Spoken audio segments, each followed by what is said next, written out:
Alright, so we have on our hands a 2015 independent thriller with the Baconator. Should be awesome! It's the Baconator, guys. Bacon. Anyway, hey there guys, what's up? It's Autobot Mike 18 here, back with another movie review. Guys, in this video I'm going to be reviewing a very small film that got a very limited release, but its director is slowly starting to get a massive amount of attention. And of course, guys, the film I'm going to be talking about today in this video is Cop Car. That's right, guys, Cop Car. I don't know if all of you have heard of this movie even. It's a very small film. It released last weekend, but it actually did come to a theater near me. This theater that I don't go to too much, but I did decide to go to this theater to see this movie because the trailers hooked me.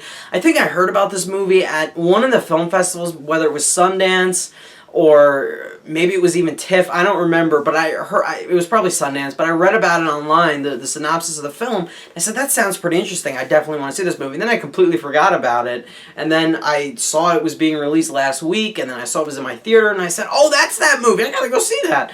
So guys, Cop Car, yes, is from director Jon Watts. He directed, I think, a smaller film before this. This is his first, like, bigger film, even though it's very small. But of course, as we all know, Jon Watts is the man who is going to be responsible for the next upcoming Spider-Man film that is going to be distributed from Marvel. So this, like, a lot is riding on this movie. If this movie is good, if it looks good, if it's directed well, then a lot of us are going to get pumped even more for the new Spider-Man, the new take on Spider-Man.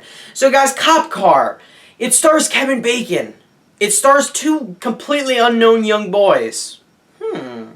But, anyway, guys, getting to the synopsis behind Cop Car, the film basically opens on two young boys. I'm not going to say what they're doing or what their purpose is, but they're just walking out in this field, away from this town they live in, and they come across an abandoned cop cruiser. And nobody's there, there's no police officers present. They are immediately fascinated by what they see. They're also very curious at the same time. The two of them investigate the car, and they actually get in it and start messing around in the car, even start driving it for a little bit. It's at that moment the two of them decide to take it for a joyride and just play as kids do. You know, this is something that they've never come across. So this is, like, fascinating to them that there's a real-life cop car with real automatic weapons in the back seat.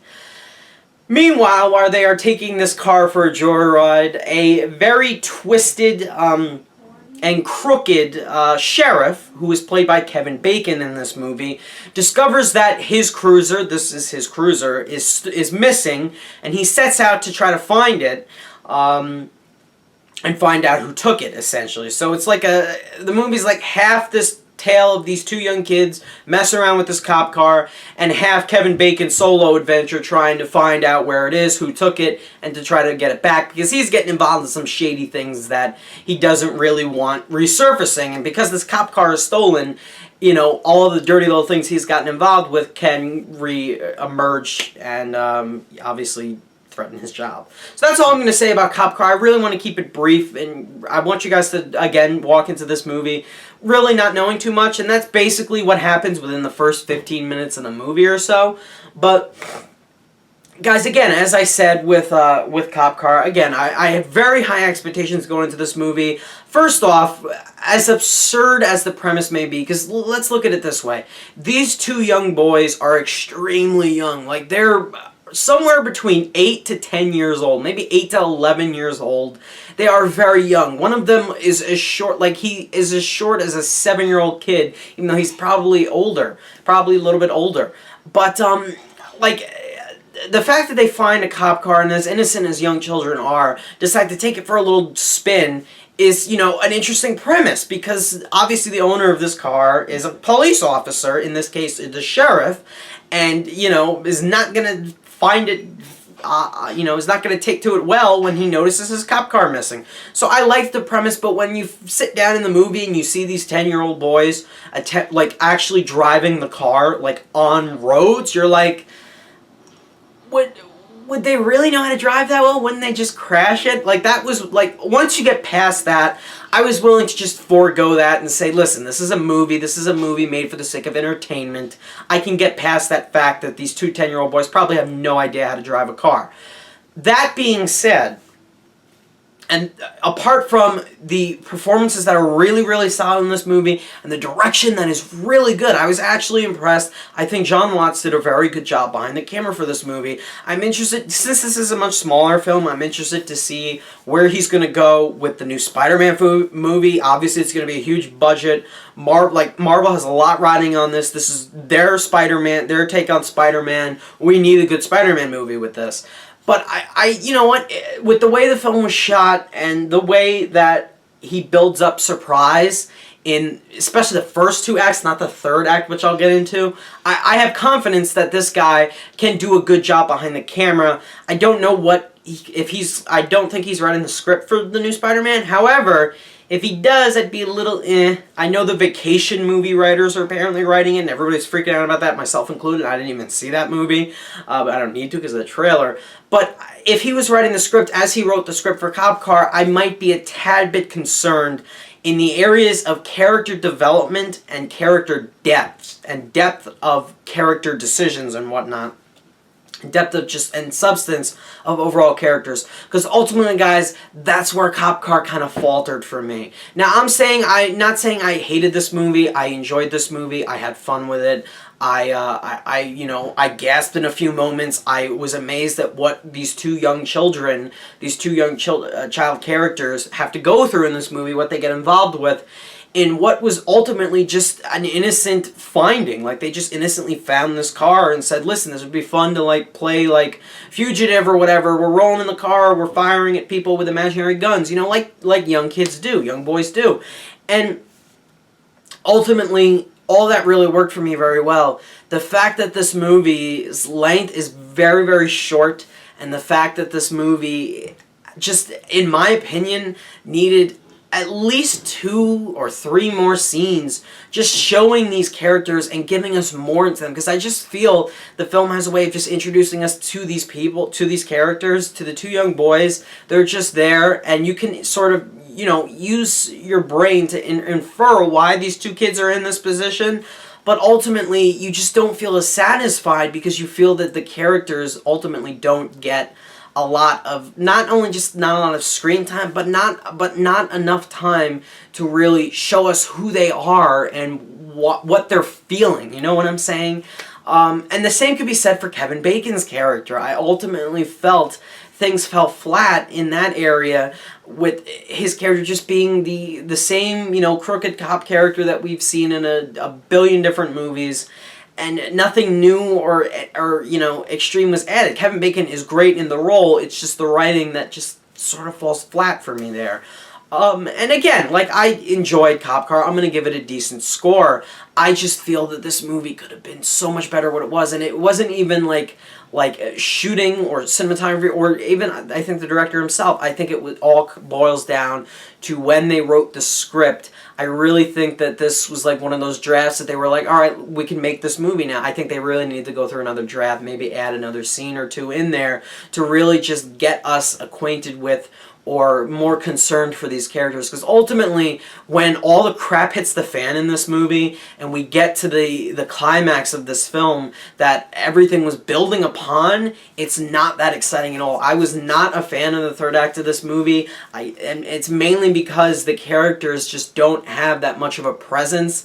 They don't feel like fully fleshed out characters. It's very difficult for me to feel for or feel tension for these characters. I mean, of course, when there's two kids in the middle of a shootout, like literally in the middle of a shootout, without spoiling anything, or in the middle of this conflict between two different characters, yes, of course you're going to feel for them because they're two little children. One of my screenwriting professor from my first year of college told me that whenever you put kids, add you know, do horrible things to kids in scripts, it's a no-no. So the fact that they got the script approved in the first place, putting these kids in as much danger as they do, and especially with what happens to one of the kids in the end of this movie, without spoiling anything, I mean, they definitely put these kids in a lot of danger. And yeah, you gasp at the fact, but you don't feel for them as young characters. You feel you need more. Overall, you need more of an explanation as to why they're in this predicament.